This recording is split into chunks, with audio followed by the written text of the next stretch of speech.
Good morning, everybody. Hope you're doing well. Stefan Molyneux from Free Domain, 21st of December, 2025. Only 3.14159627 days of shopping left until Christmas. Store.freedomain.com and peacefulparenting.com, peacefulparentingbook.com for an easy access to get a hold of the print versions. There's both the long and the short version. And I hope you will check it out. I hope you will give at least the short version to some people as a stocking stuffer, because I think it's a really great book and could really, really help the planet, help the world. If you want to, if you are on locals, you can go to fdrurl.com/livecall, fdrurl.com/livecall. If you have questions, comments, issues, challenges, of course, you can, in fact, type questions here. shop.freedomain.com, not store, sorry, shop.freedomain.com. Thanks, James. shop.freedomain.com. I really have only one job, which is to not get things wrong when I announce where you can buy the merch. One day I will get that job right. I'm very excited to do that. I was talking to my daughter actually the other day. So the last show I think I did, I had some stutters and stumbles in it, which it's going to happen from time to time when you talk extemporaneously, when you're not sort of reading off a teleprompter. You're going to get your and I was pointing out that she'd put a teenage voodoo curse on me. And what happened was I was in the car with her and I was chatting with her about something and I had a couple of verbal stumbles. And so she said, a couple of times, because, teenagers are, especially teenage girls, I think, are this deep well and reservoir from which you duck your giraffe head to drink up massive amounts of self-esteem and confidence and positivity and enthusiasm for your own existence. They're just wonderful oases in the desert of negative feedback. No, she makes fun of me, which is actually fair and fun. I make fun of myself. But I was pointing out to her that she put this voodoo curse on me because I noticed that after she mocked me with a couple of that I was having trouble in the show. Of course, it was a complete coincidence, but I thought it was kind of a funny coincidence. So there was that. And she had a lovely birthday. Thank you, everyone who sent her birthday wishes. Her birthday was, I should know this, 2 days ago. I have another job, which is to keep track of people's birthdays. But I outsourced that to my wife, like other important aspects of my life. So she had a lovely birthday. Thank you, everyone, so much for giving her birthday wishes. And we're probably going to try and do a show. So Jared and James and I went to go and see the movie The Housemaid. The Housemaid. And I made a joke about it yesterday. No one got the joke, and that's not because there's any problems with the joke. And I said, it has 2 stars, Sydney Sweeney. That's gold, baby. That's gold. See, I just slum it as a podcaster, but one day I'm hoping to break into comedy. One day. It'll be kind of like the Kool-Aid guy going through the wall. So, come on. Gold, baby. It's gold. Well, I guess I didn't get any support for those jokes. Anyway, so we may do a show because that is an absolutely delightful movie. I think it's a lot of fun. I think it's worth going to see. It is glorious soap trash. And I'm going to talk about women and the government in the call. So we'll do that hopefully later today. I've got another call-in show today, and we'll hopefully get around to that. Because, it really was glorious trash. It really was glorious trash. we in my family we read books aloud to each other, and it's I started reading that book. I can't even remember how or where, and I thought it was like glorious trash. So obviously I sanitized it a little as I'm reading it, but I did read that book aloud, and we had an absolutely hilarious time with that book. I mean, it's not that the book is just bad and trashy and not funny, but I am master of fairly bad, outrageous accents. And there's a character in it whose name is Enzo, and he's Italian, and he's a gardener. So we had a lot of fun with Enzo, the gardener, bird hands. So, I weirdly enough do upper class, bitchy, neurotic housewives. I do those characters quite well. So, I'm just a thwarted actor, basically. The only reason I do call-in shows is for role playing. But so we went through that book, I think in the summer, and we had a lot of fun with it.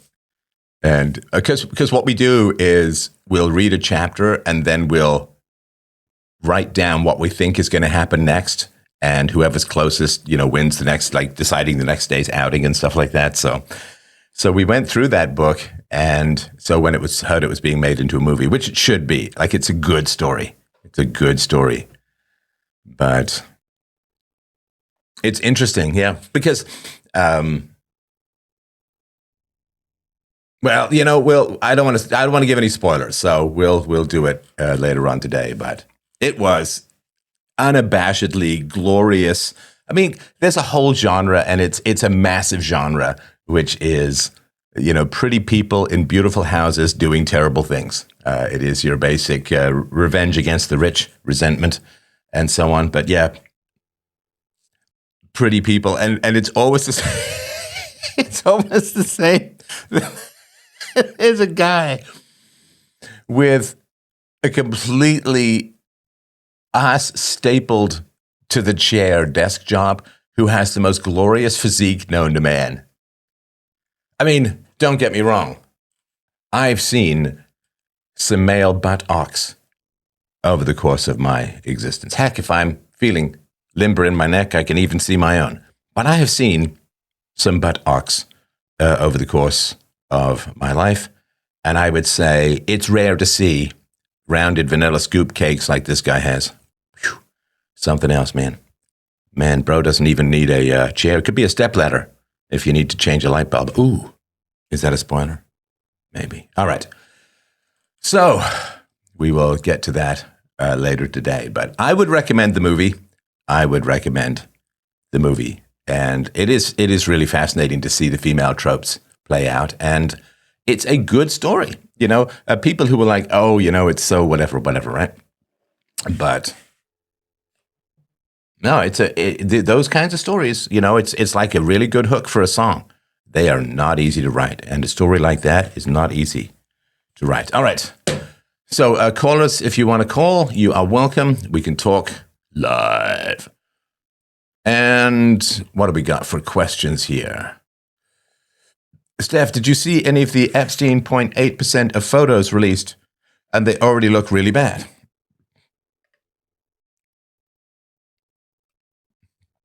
It is, I'll obviously just be straight up. It's really sad.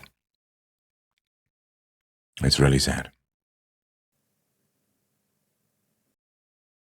Noam Chomsky up there. I think there's a guy who, I don't know for sure, looks like Steven Pinker.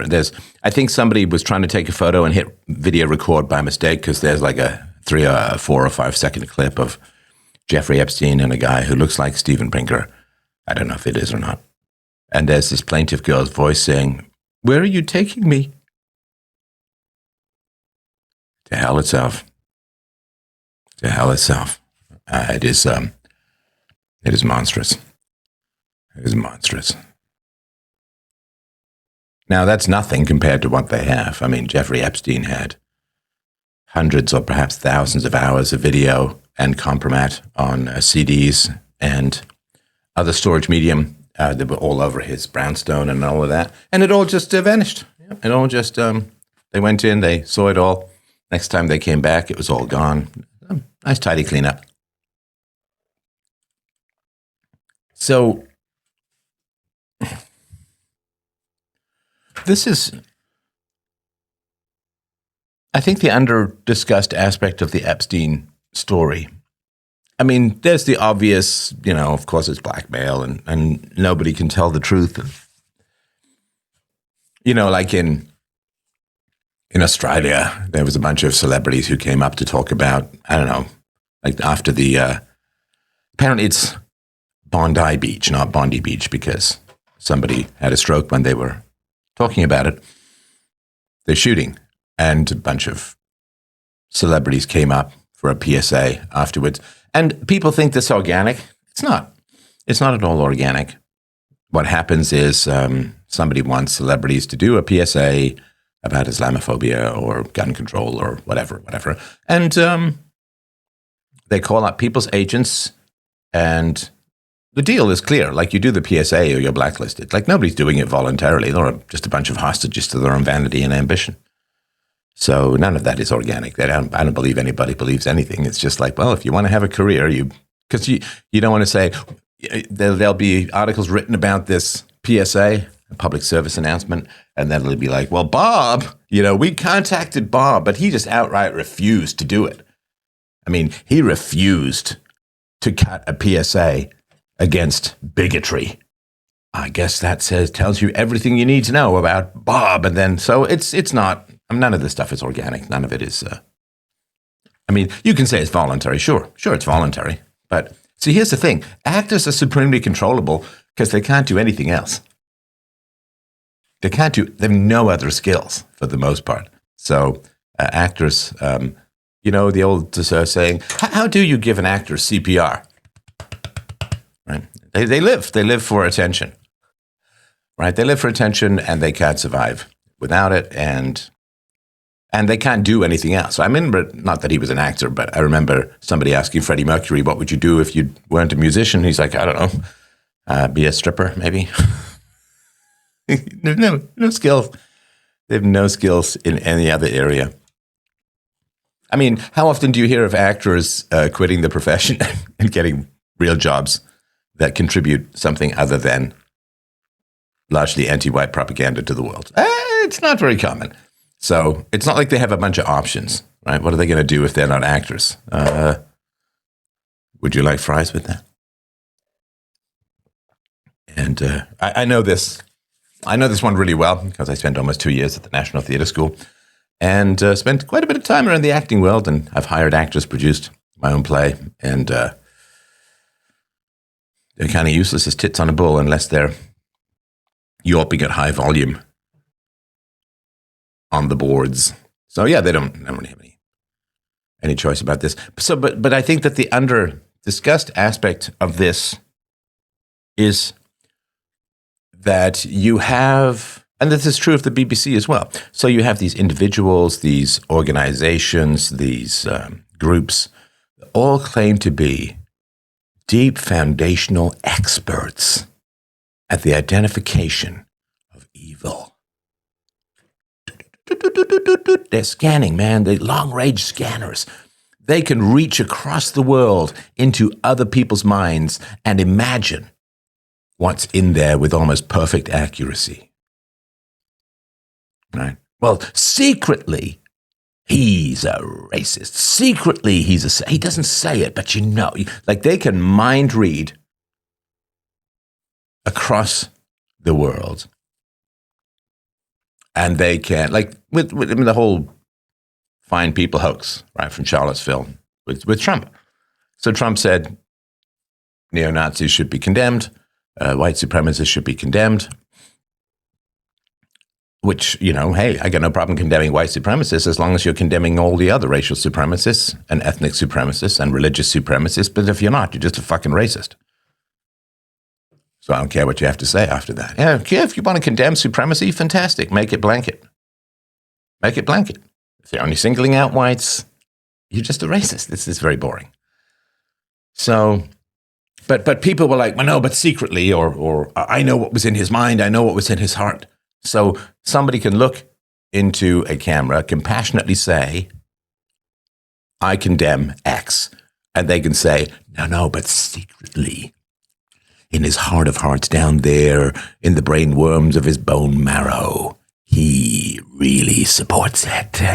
He's only faking it. He's just saying that to please his base. Secret. So they can read people's secret minds and hearts in the express opposite of what they actually say and with zero evidence whatsoever. I've seen zero evidence that Trump is any kind of racial supremacist. So, but they know.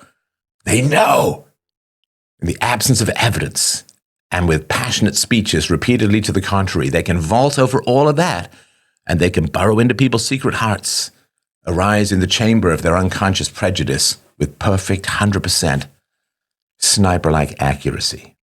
It's amazing. They can read minds, read hearts, put their fingers through the fabric of people's souls and feel every little knot and cord and reversal.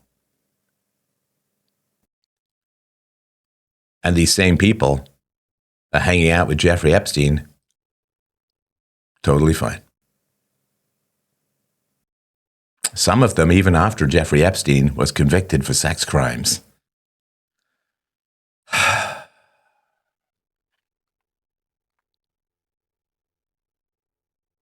It's like people saying that they are experts at sniffing out cancer, man. They're so good. They're so good at sniffing. They can detect cancer in the slight droop of someone's lip. Just a tiny slight droop of someone's lip. They can detect. They just know. So good at it. Even if somebody appears perfectly healthy, they know. And the detection and rooting out of cancer is their number one job in the world. And they're so good. They can, even if somebody like Cristiano Ronaldo or anybody's super healthy, no, he's got cancer. I can't see it. The scans can't see it, but I know that it's there. Because identifying and rooting out cancer is the number one job on the planet. And I'm an expert at it. What the doctors can't see, what the scans can't see, I can sniff like a cancer puppy. And then they're hanging around with a guy who's got like 19 giant fucking tumors hanging off his face. I don't say anything. Like the Jimmy Savile in the BBC, one of the most prolific and horrifying child and dead body rapists operating for decades in the BBC. And they're like, we can smell imaginary racism across the entire fucking Atlantic, people. Oh, yes, well, we absolutely know.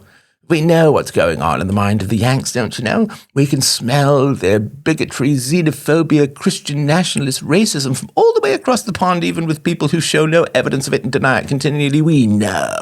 We absolutely know what is going on in the secret minds and hearts of people virtually on the other side of the planet, don't you know? What about the giant, multi-decade, unbelievably prolific weirdo Jimmy Savile in your own fucking ranks? Prince Charles knows, amazingly, what the temperature of the world is going to be in 100 years. Whew. Whew, I say. That's quite a power. That's quite a thing. That's what he knows. He's also best buds with Jimmy Savile, taking marriage advice from a relentless multi-decade, hundreds of victims, pedophile. Very, very keen on saving the world from negative temperatures 100 years from now.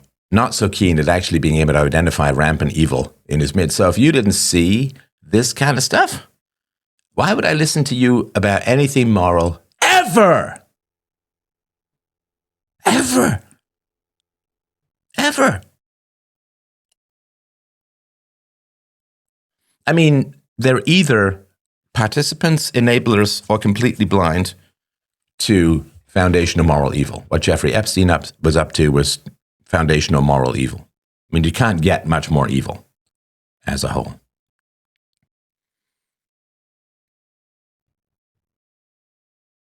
Arguably as bad or worse than murder.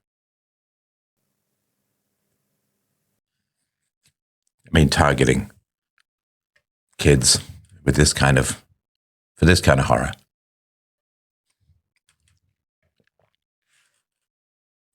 And in any sane society, people like Bill Gates, who still consorted with this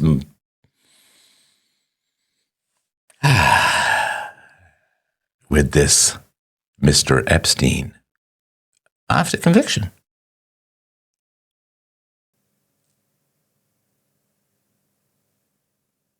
Oh, but you see, he's very concerned about cow farts and CO2 and methane and viruses, and like he just wants the best for humanity because he's such a fucking philanthropist. And then he goes and hangs out with Jeffrey Epstein. I mean, you get how just completely deranged this is. In any even remotely moral universe,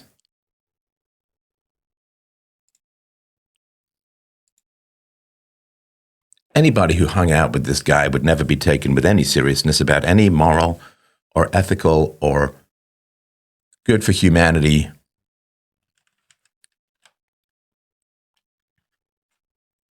idea or space ever. Like it would never. It would be beyond laughable. Well, I hung out with a convicted sex offender. You should really listen to me about what's best for humanity. I mean, that's crazy.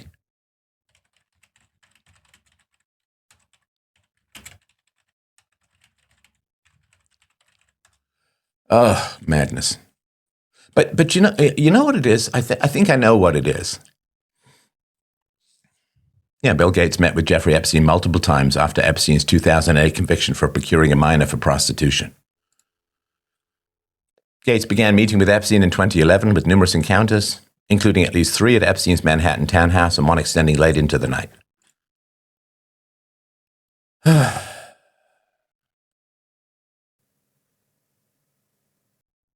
But you know what it is? This is the problem. And I don't know how to solve this problem. And I don't know if the problem is solvable. I don't know if people are just too fucking stupid. So you know what the problem is? The problem is people can't hang on to anything in their minds. I don't know if it's a modern problem, if it's like a TikTok phenomenon or something. People can't hang on to anything. Now, in general, it's the media's job to remind people. Right? So it's the people's job to remind people. So it's the people's job to say to people, oh, yeah, Bill Gates is off rambling about some bullshit, but Bill Gates hung out with a convicted sex offender, so what the fuck would we want to listen to him for? Bill Gates, who hung out with a convicted sex offender. Bill Gates, like whoever, right? Doesn't matter who in particular.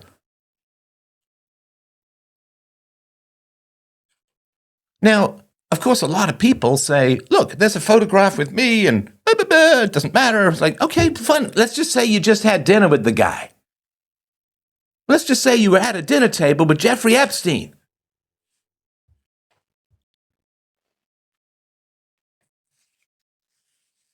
Then you can't identify evil when it's sitting right there. Now don't tell me about all these distant evils and mind readings and this. You don't care. You can't do it.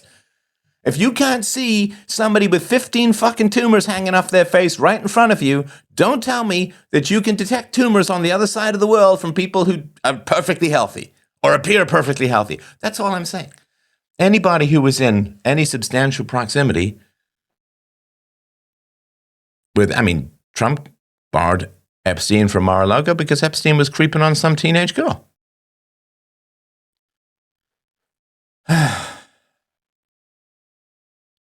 but they don't remember. They can't. I think it's trauma. I don't know if it's just human nature. I think it's trauma. God, I hope it's trauma because that can be fixed. But people can't hang on to it. So people hear this thing in passing about, say, Bill Gates and Epstein, and then they just forget. Do you know what I mean? Like they're just gone. Then he comes forward and he's like, well, we got to we can't be free until everyone is vaccinated, blah, blah, blah, blah, blah. It's like, Jesus, man. I don't know if Bill Gates is more frightened of COVID or a fucking treadmill, because that man is a pregnant emoji.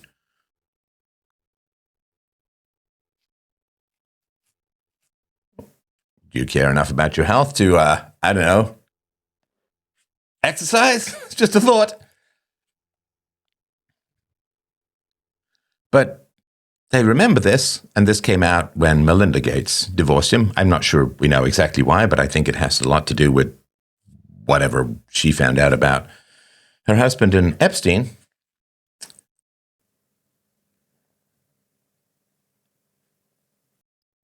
But people, they just forget. They just forget. Something about Epstein back in the day, I think. It's something. Oh, he's being taken seriously by who he interviewed about COVID. Well, let's take him, right? What? They just forget. They just forget. It's wild to me.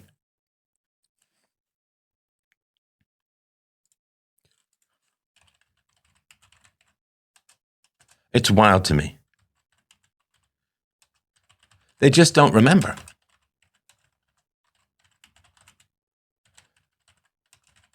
So, first of all, 90% of the Epstein files are redacted. It's not to protect the victims. I mean, a good way to protect the victims is to arrest the child rapists. That would be, I think, a reasonable way to protect the victims. But no. Bill Clinton's in photos, Prince Andrew, Bill Gates. Now, Donald Trump, but this is older photos from the 90s, often at Mar-a-Lago or events with Melania Trump and others. Photos also feature Mick Jagger, Richard Branson, Kevin Spacey, Chris Tucker, Woody Allen, Steve Bannon. And of course, it doesn't mean, we're a smart audience, but just for the sake of looping around, it doesn't mean that they're involved in any crimes. It doesn't. Having dinner with Jeffrey Epstein does not mean that you're involved in any of his crimes. Right? There's Woody Allen, Kevin Spacey, Naomi Campbell, Chris Tucker, Alan Dershowitz, Stephen Hawking. It doesn't mean that you're involved in any of his crimes. Of course. That goes without saying.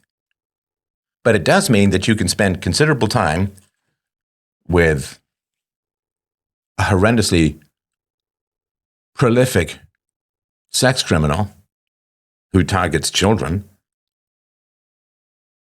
and you don't notice a thing. You don't notice a thing.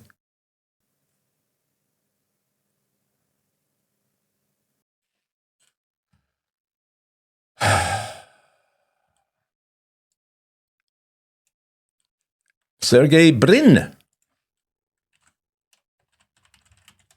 Who is Sergey Brin? I'm sure you're aware. Born Sergey Mikhailovich Brin, co-founder of Google.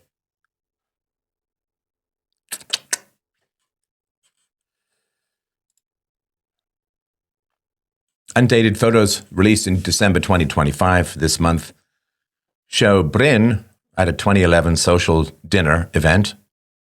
The Edge Group's, Jesus, really? Annual billionaire dinner attended by Epstein, along with figures like Jeff Bezos and Elon Musk. Epstein was a guest despite his prior conviction.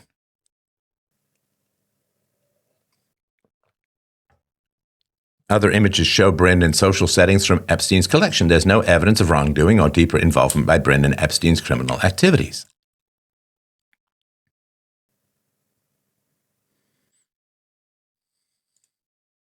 Google kind of hated me, it seems. And it's sort of not hard to understand why.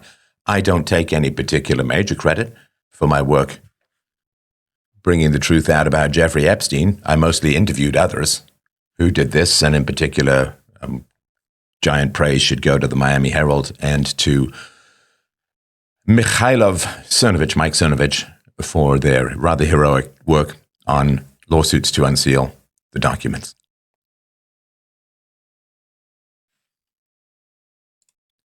But it goes to show you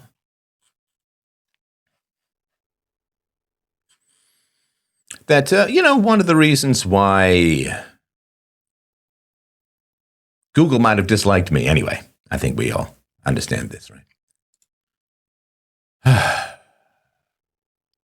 So, yeah, people don't remember. They don't remember. So, of course, I'm also not saying that everyone who was ever in a room with Jeffrey Epstein, I get that, right? But if you've hung out with the guy, if you've had dinner with the guy, if you've done projects with the guy, if you've met with the guy one-on-one and so on, that's a different matter. If you've done that, then don't tell me about your moral fucking compass or radar. That's all. Especially after the guy was convicted of sex crimes.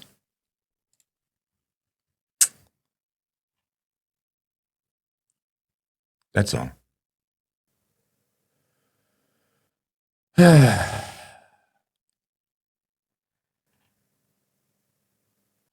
right, let me get to your comments. Again, if you have calls, feel free to join. Indy Kalman. Join Indy Kalman. All right. Someone says, it feels better to forget those things. It makes it easier for an individual to avoid addressing their own immoral behaviors if they go easy on someone like Gates. I'm sure you're right. But I would also say that the genesis of this kind of moral forgetfulness is their parents. People's parents. In other words, people's parents do appalling things. I'm not talking about child rape, although it could be that. But, they yell, scream, beat, and so on, hit, and are just immature and petty and violent and slam cupboards and storm around and whatever, just petulant tantrum stuff. And then, but they still have to live with these parents for another 10, 12, 14 years. So you've got to forget about these things. And then when the parents come out and are nice or whatever, then you've got to pretend that nothing happened. So when you're around people who are abusive, neglectful, weird, bizarre, then those people will pretend that nothing happened and you have to go along with that. So I think just ignoring horrendous moral compromises is just baked into that as a kid. I think that's where it comes from. I hope that's where it comes from. Somebody said, I think they don't care. The original poster replied, they do care, but it's way easier to pretend as though you don't. When you're managing your own issues, how can you truly hold someone else accountable for their actions? Yeah, I think that's probably true.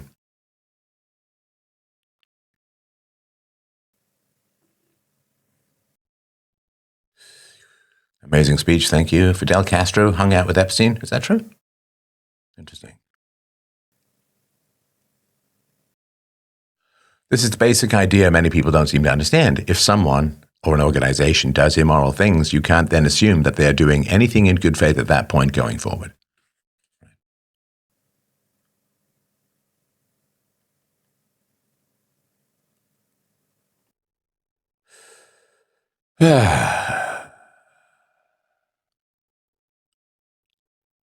All right, sorry. Another comment here. Yes, of course. So we learn these behaviors in our first 7 to 8 years of life from the environment we're born in. But I was just stating in the moment how the individual is rationalizing their behavior. It certainly is. I think it's hard to hold other people to account if you are horribly morally compromised yourself, for sure. Yeah, very true.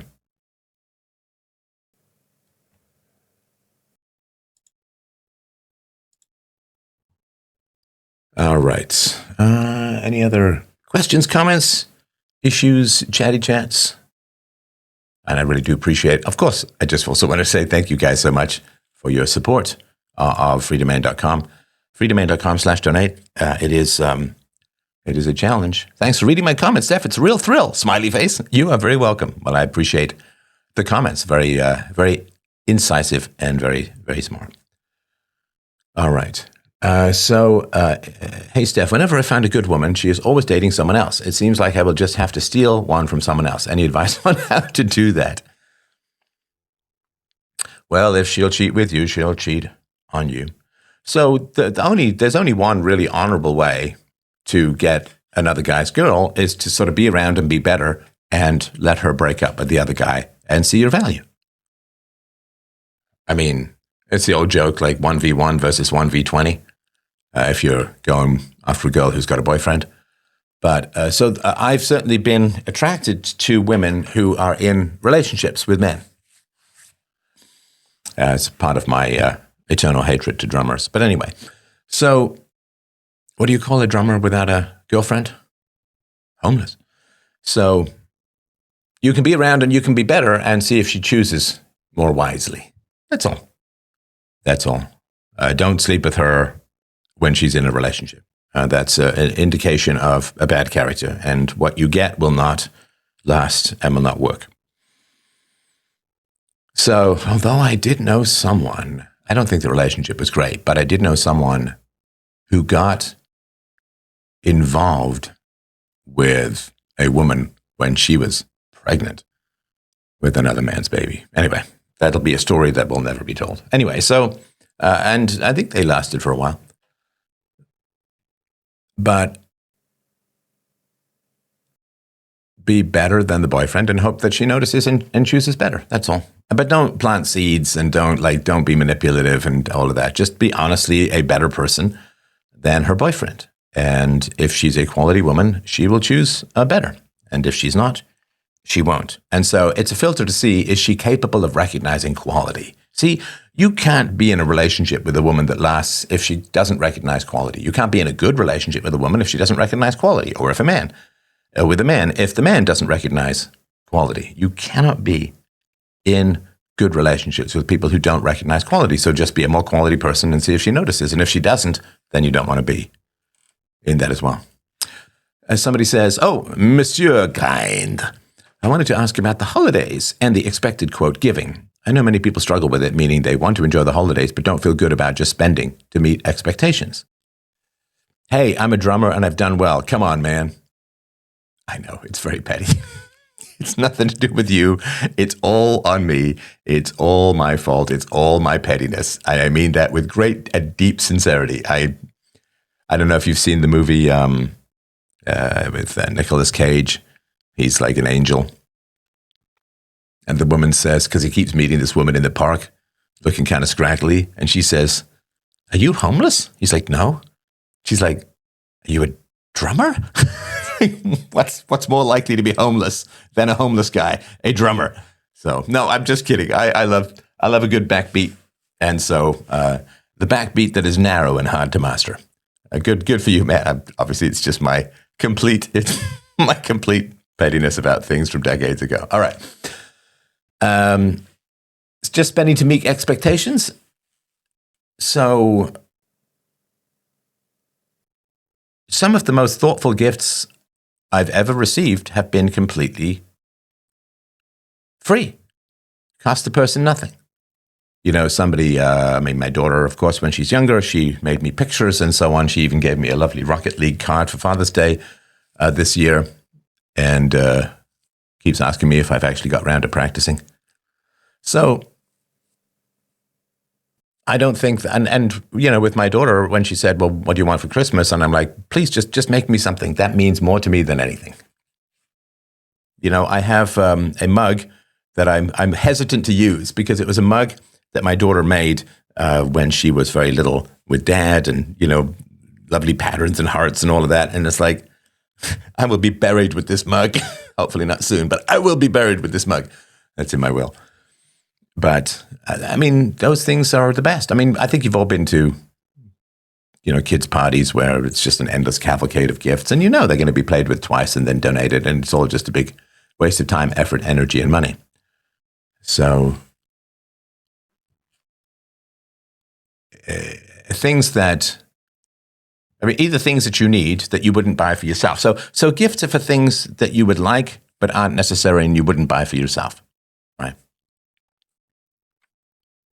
So those are the kind of things. The frivolous things that are fun and nice that you wouldn't buy for yourself. Like my wife last Christmas got me a really nice scarf.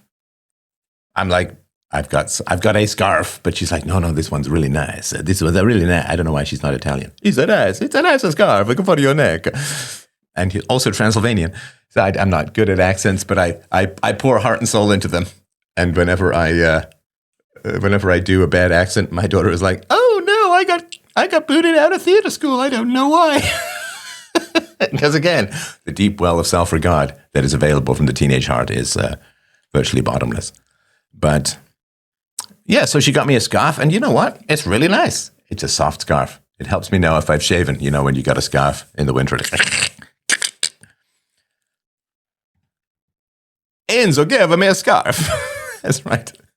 That's right. You don't want to be given a scarf in a murder mystery story. Right. And what's the last thing? I find it very sad how at kids' parties nowadays, they don't even open gifts up in many cases. What's the point? It's like dropping off a product. Yeah, and my daughter wanted to go skiing. I've been skiing for a while. There's nothing that helps you feel younger than doing a demanding sport that you haven't done for a while. And actually, I shouldn't say. It was mostly fine. I just, my calves. It's the kind of thing where stretching doesn't even work. We call it the pain gun. It's like a massage gun. Blah, blah, blah. Get it out and I have to cry my way back to limber calves. But it was like crazy windy on the hill. And of course, when it's windy on a ski slope, you feel it. All right. Any other questions, comments, issues? Again, love you guys for your support. Thank you so much. I really do appreciate it. And if you're listening to this, I hope you guys don't mind if we make this a public show. But if you're listening to this, freedomain.com/donate to help out the show. I would really appreciate it. And love you guys for all of your support. Thank you. It means the world to me. We are building a massive and productive base of philosophy for all time. I'm telling you, this stuff is going to be reviewed in hundreds of thousands of years. And I really do appreciate everybody who's helping to lay this base for the future, for what philosophy is capable of and how excellent and actionable it can be. Love you guys. Have yourself a wonderful weekend. I'll talk to you soon. Bye.